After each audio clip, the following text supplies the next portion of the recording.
네, 오늘도 주님의 은혜와 축복이 함께할 줄 믿습니다. 오늘 본문 스바냐서 3장 14절부터 20절 말씀을 가지고 네 손을 늘어뜨리지 말라라는 제목으로 함께 은혜 나누겠습니다. 구약성경 스바냐서는 몇 장 되지 않죠. 그래서 자칫하면 있는지도 모르고 지나갈 수 있습니다. 스바냐서는 8살짜리 왕이었던 요시야 왕 때 기록된 책입니다.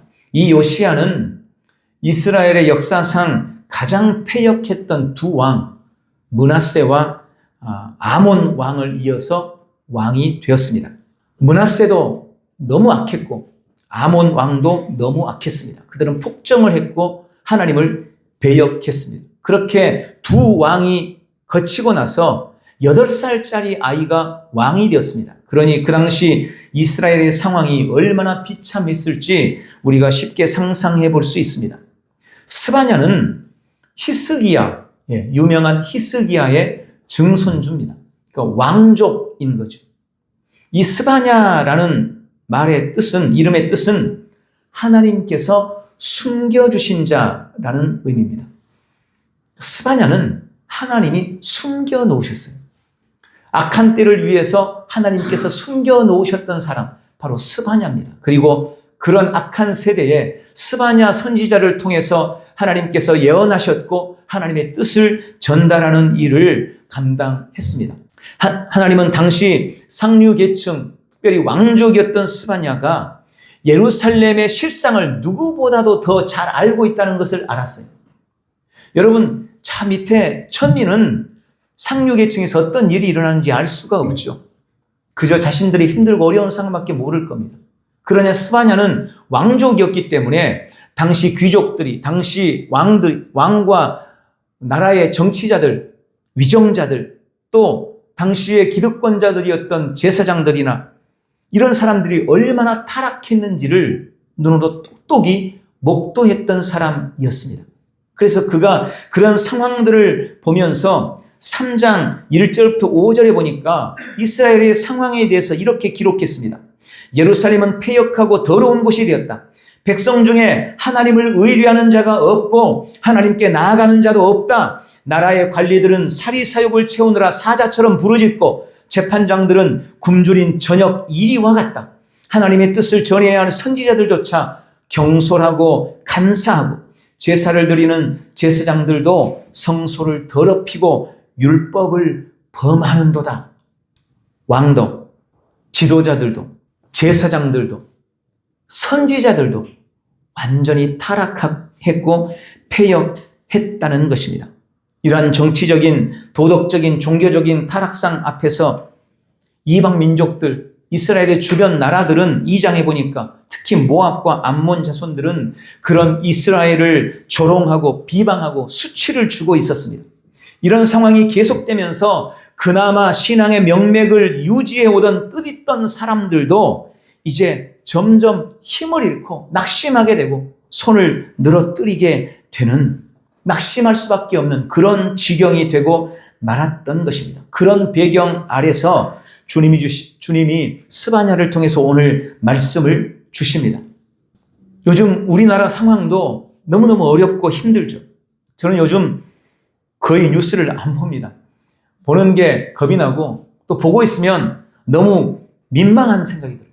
정치적으로도 경제적으로도 너무나 답답하고 어두운 때를 우리가 살고 있습니다. 이러다 진짜 나라가 망하는 건가? 라는 그런 두려움조차 생깁니다. 예서 긍정적인 부분, 긍정적인 측면을 찾으려고 해도 어느 한 부분도 소망이 보이지 않습니다. 목사님들끼리 만나면 그런 나라 얘기를 꺼내다가 서로 한숨만 쉬어요. 그러니까 저만 그렇게 생각하고 있지는 않다는 거죠. 지금 우리는 힘든 시기를 보내고 있습니다. 그런데 주님이 바로 이 말씀을 통해 제게 용기를 주시고, 저는 이 말씀이 오늘 3.1절이죠. 3.1절을 맞은 우리나라 대한민국에 주님이 주신 메시지가 되기를 소망하고 있습니다. 오늘 우리나라 이 땅에 우리 주님이 주신 이 약속의 말씀을 통해서 다시 한번 새 힘을 얻고 용기를 얻는 놀라운 역사가 있기를 주님의 이름으로 축원합니다. 오늘 본문은 총 3부분으로 나누어서 우리를 향한 주님의 명령과 약속이 기록되어 있습니다. 먼저 14절부터 15절에 보니까 그럼에도 기쁨으로 노래하라고 말씀하고 있습니다. 14절 시온에 따라 노래할지어다. 이스라엘아 기쁘게 부를지어다. 예루살렘 따라 전심으로 기뻐하며 즐거워할지어다. 여러분, 보통 노래는 기쁠 때 저절로 나오죠. 뭔가 기분이 좋으면 자기도 모르게 뭔가 흥얼흥얼거리고 있어요. 네. 그런 게 진짜 노래인 겁니다. 기쁨이나 즐거움의 결과가 노래죠. 그런데 저는 오늘 이 14절을 읽으면서 노래하되 기쁨으로 노래하라, 기쁨으로 부를지어다 라는 이 메시지가 그냥 네가 즐겁기 때문에 노래해라, 네가 기쁘니까 그 결과로 노래하라 라는 의미가 아니라는 것을 느꼈습니다. 오히려 지금 상황이 너무나 힘들고 어려우니 절대 네가 노래할 수 없다고 생각할 수 있지만, 절대 찬송할 수 없는 때이지만 그럼에도 노래해라, 그럼에도 기뻐해라 라는 설득으로 들리는 것입니다. 그래서 제가 그럼에도 라고를 붙였습니다. 여러분, 성도는 현재의 상황으로만 노래하는 사람들이 아닙니다. 주님은 이미 우리에게 어떤 상황 속에서도 항상 기뻐하고 노래할 수 있는 이유를 주셨습니다. 바로 15절이 기쁨으로 노래할 이유가 기록되어 있습니다. 여기 세 가지로 저는 말씀을 드릴 수 있습니다. 여호와가 네 형벌을 제거하였고 네 원수를 쫓아냈으며 이스라엘 왕 여호와가 네 가운데 계시니 네가 다시는 화를 당할까 두려워하지 아니할 것이라. 먼저 본문에 보니까 주님의 속죄 때문에 우리는 기뻐할 수 있고 노래할 수 있다고 말씀하고 있습니다. 모든 사람은 죄인이라는 멍에를 졌습니다. 그리고 그 죄는 우리 인생에게 고통과 저주를 가져옵니다. 성경은 지금 우리가 겪고 있는 크고 작은 수많은 문제의 근원이 바로 우리의 죄 때문이라고 분명히 밝히고 있습니다. 그런 죄의 짐을 짊어지고 있는 한 우리에게는 희망이 없는 것입니다. 어떤 해결책도 다 임시 방편에 불과합니다. 그런데 바로 그 죄의 문제를 주님이 해결하셨다는 것입니다. 나의 죄에 대한 대가를 주님이 다 지불하셨습니다. 모든 형벌을 대신 당하셨습니다. 그것이 오늘 본문에 여호와가 너의 형벌을 제거하였다라는 표현인 것입니다. 이 말씀은, 이 예언의 메시지는 2000년 전에 예수 그리스도를 통해서 완전히 성취되었습니다. 주님이 우리의 죄를 제거하셨습니다. 이 속죄의 은총을 믿는다면 우리는 어떤 환경, 어떤 상황 속에서도 주님 앞에 기뻐할 수 있고 노래할 수 있다는 것입니다. 우리는 기쁨으로 찬양할 수 있습니다. 죄인에게 속죄의 은총보다 더 큰 은혜가 없기 때문입니다. 오늘 그런 은혜, 그런 은총을 입은 나라는 것을 깨닫고 주님 앞에 기쁨의 찬송을 올려드리는 복되고 귀한 지체들이 되시기를 주님의 이름으로 축원합니다. 두 번째, 우리가 기쁨으로 노래할 수 있는 이유는 우리에게 주신 이김 때문이라고 말씀합니다. 15절에 네 원수를 쫓아냈으며 라고 말씀합니다. 19절에도 내가 너를 괴롭게 하는 자를 다 벌하고 라고 기록되어 있습니다. 우리는 우리의 원수인 대적 앞에서 한없이 작고 약한 존재였습니다. 사탄은 끊임없이 우리의 삶에 도둑질하고 죽이고 멸망시키려는 역사를 불러왔습니다. 우리를 계속해서 미혹하고 노략질합니다. 그 원수는 세상을 장악하고 공중의 모든 권세를 잡았습니다. 세상 정사가 마귀에 속했습니다. 그런 원수를 우리의 힘으로는 결코 이겨낼 수가 없었습니다. 원수가 우리를 까부르는 대로 이리저리 휩쓸리면서 그 고통을 다 당해야만 했습니다. 그러나 이제는 더 이상 그럴 필요가 없다는 것입니다. 하나님께서 그 원수를 내어 쫓으셨기 때문입니다. 그 원수를 멸하셨기 때문입니다. 주님이 십자가에서 그 원수를 이기시고 그 이김과 승리를 믿는 우리에게 허락해 주셨습니다. 그것이 우리가 어떤 환경 앞에서도 어떤 힘들고 어려운 상황 속에서도 기뻐할 수 있고 기쁨으로 노래할 수 있는 이유입니다. 오늘 우리에게 부어진 주님의 이김과 승리 때문에 기쁨의 찬송이 울려 퍼지기를 주님의 이름으로 축원합니다. 세 번째로 우리가 기쁨으로 노래할 수 있는 이유는 하나님이 우리와 함께 하시기 때문입니다. 15절에 여호와가 네 가운데 계시니 라고 말씀합니다. 하나님이 우리와 함께 하신다는 것입니다. 내가 낙심하여 있는 그 자리, 내가 울고 있는 이곳에, 지금 이 시간에 나에게 고통과 아픔을 주는 힘든 내 삶의 한가운데 우리 주님께서 언제나 함께하고 계신다고 말씀하십니다. 여러분, 삶이 힘들고 어려워도 아무리 고달파도 하나님이 나와 함께 하신다면, 전능자가 나와 함께 하신다면 우리는 노래할 수 있습니다. 오늘 믿음으로 주님을 느끼고 만지고 그분을 붙드는 복되고 귀한 시간 되시기를 축원합니다. 전능하신 하나님이 나와 함께 계시는데 어떻게 노래하지 않을 수가 있겠습니까? 주님이 나를 대속하셨고 주님이 나에게 이김을 주셨고 그 주님이 나와 함께 하시기 때문에 우리는 날마다 기뻐하며 노래할 수 있는 것입니다. 그런 복되고 귀한 은혜가 우리의 매일의 삶에 함께하기를 주님의 이름으로 축원합니다. 두 번째로 오늘 16절, 17절에 보니까 네 손을 늘어뜨리지 말라라고 말씀합니다. 16절, 그날의 사람이 예루살렘에 이르기를 두려워하지 말라, 시온아 네 손을 늘어뜨리지 말라. 여기 앞에 말씀드린 것처럼 이스라엘은 정치적으로, 도덕적으로, 종교적으로 극도의 타락을 걷고 있었습니다. 그나마 신실하게 믿음을 지키며 하나님을 따르던 그 사람들조차도 이제 더 이상 견딜 힘이 없다고 넘어지고 있었습니다. 두려워하며 손을 늘어뜨리고 어깨가 축 처져 있었습니다. 지금 우리의 현실과 여러 상황도 힘든 상황 속에서도 믿음을 지키기 위해서 힘쓰고 예수는 우리에게 낙담과 낙심을 줍니다. 우리를 의기소침하게 만들고 한숨 쉬게 만듭니다. 물론 어떤 분들은 제가 이런 말씀을 드리면 제가 하는 이 말에 별로 이해가 안 된다고 생각할지도 몰라요. 충분히 잘 살고 있는 것 아닌가? 다 괜찮은데 왜 그러시지?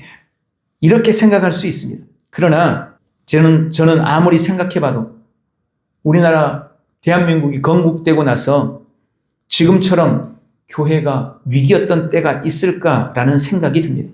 여러분, 지금 한국교회는 매우 큰 위험 앞에, 위기 앞에 서 있다는 것을 분명히 아셔야 됩니다. 물론 우리가 잘 믿으려고 하니까 그게 느껴지는 거죠. 그냥 환경 따라 감각대로 흘러가면서, 흐르는 대로 흘러가면서 믿고 만다면 그런 사람들은 스트레스 받을 필요가 없죠. 멈춰 그러면 멈추고, 가 그러면 가고, 문 잠궈 그러면 문 잠그고, 예배하지 마 그러면 안 하면 되고, 온라인으로 해 그러면 온라인으로 하면 되고, 흐름 따라 시대 따라 이런 이유로 이 교회는 문 닫아 그러면 닫으면 되고, 다른 교회 가면 되고, 흐름 따라 시대 따라 그냥 흘러가는 대로 믿으려면 아무 문제 없을 수 있어요. 그러나 우리가 주님이 원하시는 대로, 주님이 기뻐하시는 대로 잘 믿으려고 하니 그것이 우리에게 스트레스가 되고 그것이 우리에게 낙담과 낙심을 주고 우리를 힘들게 하는 것입니다. 그러나 주님은 바로 그런 이스라엘에게, 그리고 지금 우리에게 두려워하지 말라고, 네 손을 늘어뜨리지 말라고 말씀하고 계시는 것입니다. 그리고 그 이유를 17절에서 말씀하십니다. 우리가 낙심하지 말아야 할 이유, 우리가 두려워하지 말아야 할 이유, 그럼에도 불구하고 우리의 손을 늘어뜨리지 말아야 할 이유, 그 첫 번째는 전능자가 나와 함께 하시기 때문입니다. 아프리카 어느 부족의 성인식 이야기가 저는 아주 기억이 나요. 그 부족은 남자아이가 12살이 되면 성인식을 치릅니다. 근데 성인이 되기 위해서는 반드시 통과해야 할 의례가 있는데 정글에서 혼자 밤을 새우는 것입니다. 그래서 성인식 전날 저녁 아버지는 12살 난 어린 아들을 데리고 깊은 정글 속으로 들어갑니다. 그리고 그 아이에게 창 한 자루를 쥐어주고 정글 한가운데 혼자 있으라고 하고 그 아버지는 나가는 거예요. 그곳에 남아 하룻밤을 견뎌야만 이 아이는 성인이 되는 것입니다. 만약 그 밤이 무서워서, 그 정글이 무서워서 도망치고 만다면 성인이 되지 못하는 것입니다. 혼자 남겨진 이 아이는 밤새 두려움과 싸웁니다. 굶주린 맹수의 울음소리가 들려오고, 여러분, 칠흑 같은 산속의 밤, 그것도 일반 우리나라 산이 아니고 정글 한가운데, 칠흑 같은 밤에 그 한가운데 떨어져 있다고 생각해 보세요. 요즘 도시 사람들은 그런 칠흑 같은 어둠이라는 걸 잘 이해를 못해요. 숲속의 밤이 얼마나 무서운지 잘 몰라요. 정글 한가운데, 그것도 한밤중은 그야말로 맹수들의 세상입니다. 그런 숲 한가운데서 밤새 외로움과 두려움과 싸워야 합니다. 그렇게 두려운 무서운 긴 밤을 지새우고 창 한 자루 들고 바들바들 떨면서 견뎌내야 하는 것입니다. 그렇게 긴 밤이 지나고 서서히 아침이 되어 올 때 아이는 주변을 살피다 깜짝 놀랍니다. 왜냐하면 자기 혼자 정글에 남아있는 줄 알았는데 그게 아니었던 것입니다. 저 멀리 자기 아버지가 그리고 자기 동족의 힘센 장정들이 창을 들고 그 아이를 뺑 둘러서 호위하고 있었던 것입니다. 밤중에서 그게 안 보였던 거예요. 그렇게 자기 부족의 장정들이 자기를 지키고 호위하고 있었기 때문에 정글의 짐승들이 그에게 달려들지 못했던 거예요. 아침이 되면서 이 아이는 자기를 밤새 지키고 있었던 아버지의 사랑을 알게 됩니다. 그리고 자기 부족 어른들이 자기를 밤새 지키고 있었다는 것을 깨닫게 되는 거예요. 그러면서 동족애가 생기는 거예요. 공동체 의식이 생기는 거죠. 아버지에 대해서 신뢰하게 되는 겁니다. 내가 어디에 있다 할지라도, 내가 아무리 깊은 정글 속에 있다 할지라도, 내가 아무리 캄캄한 어둠 속에 혼자 있는 것 같아도 나는 혼자 있는 게 아니야. 내 아버지가, 우리 동족의 어른들이 나를 지키고 계셔. 이런 믿음을 갖게 되는 것입니다. 이것이 성인식의 중요한 한 과정이었습니다. 여러분, 어떤 어려움 속에서도 우리는 혼자가 아닙니다. 그래서 오늘 17절에 너의 하나님 여호와가 너의 가운데 계시니 그는 구원을 베푸실 전능자시라. 전능자가 나와 함께 하십니다. 구원을 베푸실 구원자가 하나님이 나와 함께 해 주십니다. 이 사실을 분명히 알고 믿는다면 어떤 상황 속에서도 손을 늘어뜨리지 않게 되는 것입니다. 두 번째로 우리가 손을 늘어뜨리지 말아야 할 이유는 하나님이 나를 기뻐하시기 때문이라고 말씀합니다. 17절 그가 너로 말미암아 기쁨을 이기지 못하시며, 우리 삶의 최고의 의미는 내가 주님께 기쁨이 되는 것입니다. 그것이 우리의 삶의 이유고 그것이 우리의 삶의 사명이며 내 인생의 가치를 결정하는 키입니다. 주님이 기뻐하시면 됩니다. 갈라디아서 1장 10절에 바울은 고백합니다. 내가 사람들에게 좋게 하랴 하나님께 좋게 하랴 사람들에게 기쁨을 구하랴. 내가 지금까지 사람들의 기쁨을 구하였다면 그리스도의 종이 아니니라. 오직 하나님의 기쁨만을 구하겠다는 것, 그것이 바울의 고백입니다. 모든 믿음의 사람들의 공통된 고백입니다. 지금 상황과 환경은 힘들어도, 혹 비난받을 수 있고 치욕을 당할 수 있다 할지라도 그런 속에서 믿음을 지키며 전심으로 주님께 노래하는 우리를 주님이 기뻐하신다고 말씀하십니다. 괜찮아. 네가 힘든 것 내가 다 알아. 그럼에도 내가 너를 기뻐해. 너 때문에 난 네가 좋아서 어쩔 줄을 모르겠다. 내가 너 때문에 너무나 기뻐. 그러니 너는 나의 기쁨이 되고 있으니 힘들다고 의기소침해하지 마. 힘들다고 낙심하지 마. 손을 늘어뜨리지 마. 어깨를 펴 당당히 고개를 들어. 너는 나의 기쁨이야. 어디서 들어본 거죠. 너는 나의 기쁨이야. 주님이 우리에게 그렇게 말씀해 주고 계시는 것입니다. 오늘 이 음성이 우리 영혼에 들려지시기를 주님의 이름으로 축원합니다. 세 번째, 우리가 손을 늘어뜨리지 말아야 할 이유는 하나님께서 나를 사랑하시기 때문입니다. 성경에 하나님께서 우리를 사랑한다고 말씀하시는 말씀이 너무나 많이 있죠. 그 여러 말씀 중에 개인적으로 묵상할수록 감동이 되는 말씀이 바로 오늘 본문의 말씀 17절 그가 너로 말미암아 기쁨을 이기지 못하시며 너를 잠잠히 사랑하시며 너로 말미암아 즐거이 부르며 기뻐하시리라. 주님이 우리를 사랑하시되 잠잠히 사랑하신대요. 여러분, 참 사랑은요 요란스럽지 않습니다. 참 사랑은 변죽이 끓는 것이 아니에요. 참 사랑은 잠잠히 사랑하는 것, 변함없이 사랑하는 것, 그것이 진짜 사랑인 것입니다. 하나님은 나 때문에 나를 보시면서 너무너무 사랑스러워한다는 거예요. 나 때문에 어쩔 줄을 몰라 하신다는 겁니다. 내가 너무나 귀하고, 내가 너무나 소중하고, 내가 너무나 기쁘고, 내가 너무나 사랑스러워서 하나님이 어찌할 바를 모른다는 표현이 바로 이 표현이에요. 눈에 넣어도 아프지 않겠다는 겁니다. 여러분, 이런 표현은 절대 저의 과장이 아닙니다.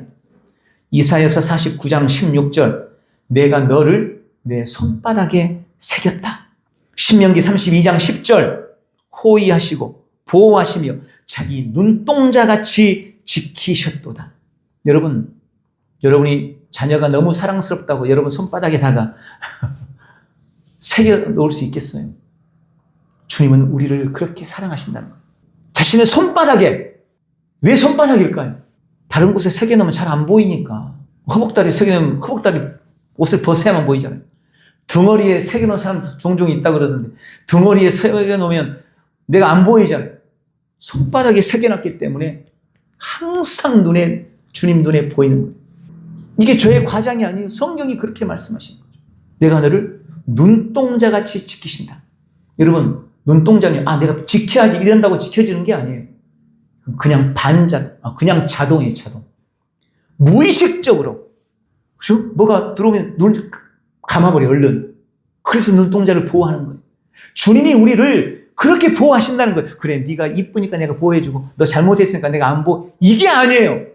내가 잘했든 잘못했든, 내가 실수를 했든 그렇지 않든, 주님은 그냥 반사적으로, 무조건적으로, 눈을 깜빡이듯이 그렇게 우리를 보호하신다는 겁니다. 이것이 우리를 향한 하나님의 사랑입니다. 그리고 그 사랑의 결정체, 그 사랑의 절정이 바로 십자가입니다.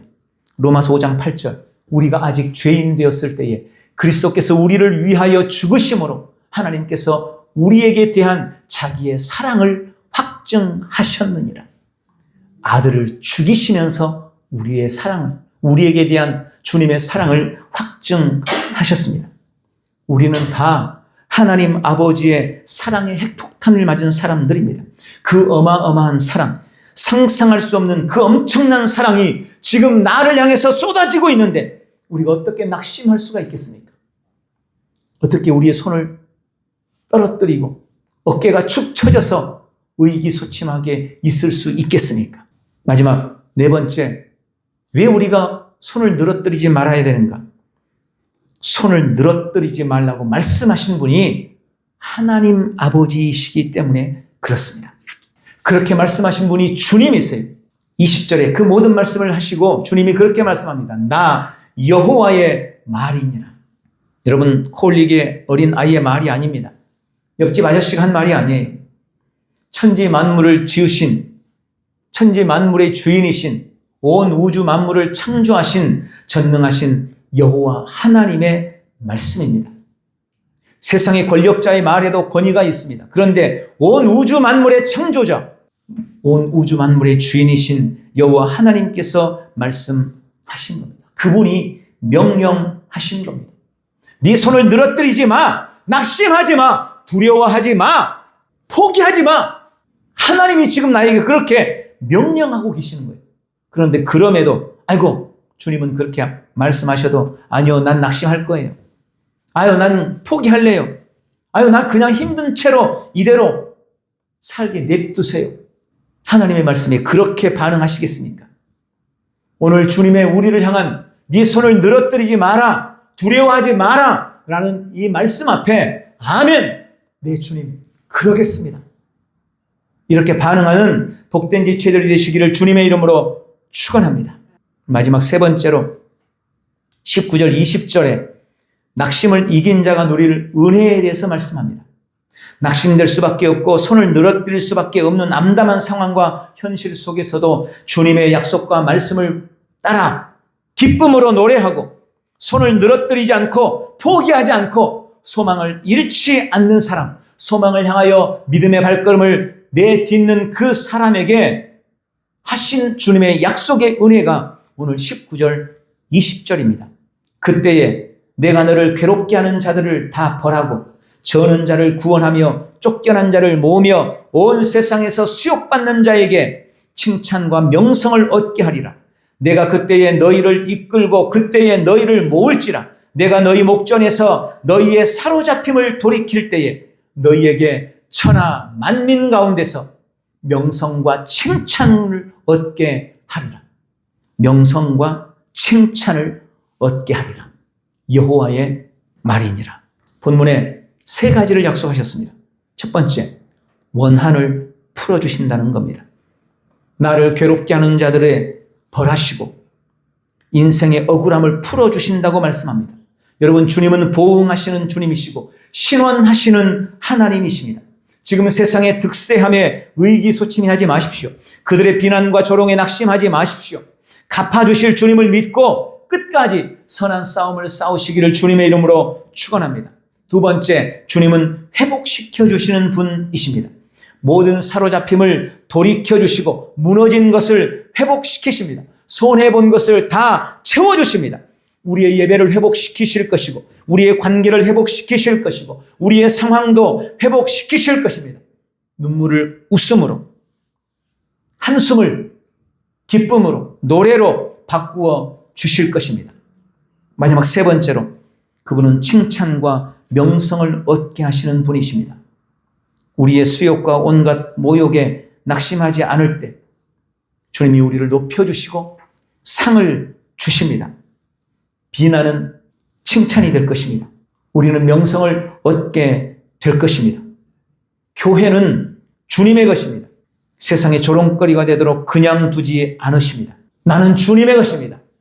나는 주님의 소유입니다. 주님이 나를 붙들고 계십니다. 그분이 나로 하여금 칭찬과 명성을 얻게 하십니다. 오늘 말씀을 맺겠습니다. 삶이 어떠하든지 그럼에도 노래하십시오. 기쁨으로 주님을 찬양하시기를 바랍니다. 주님은 언제나 우리의 찬송의 이유이십니다. 세상의 비난과 온갖 핍박에 두려워하지 마십시오. 손을 늘어뜨리고 낙심하지 마십시오. 구원자가 나와 함께 하십니다. 주님이 우리를 기뻐하십니다.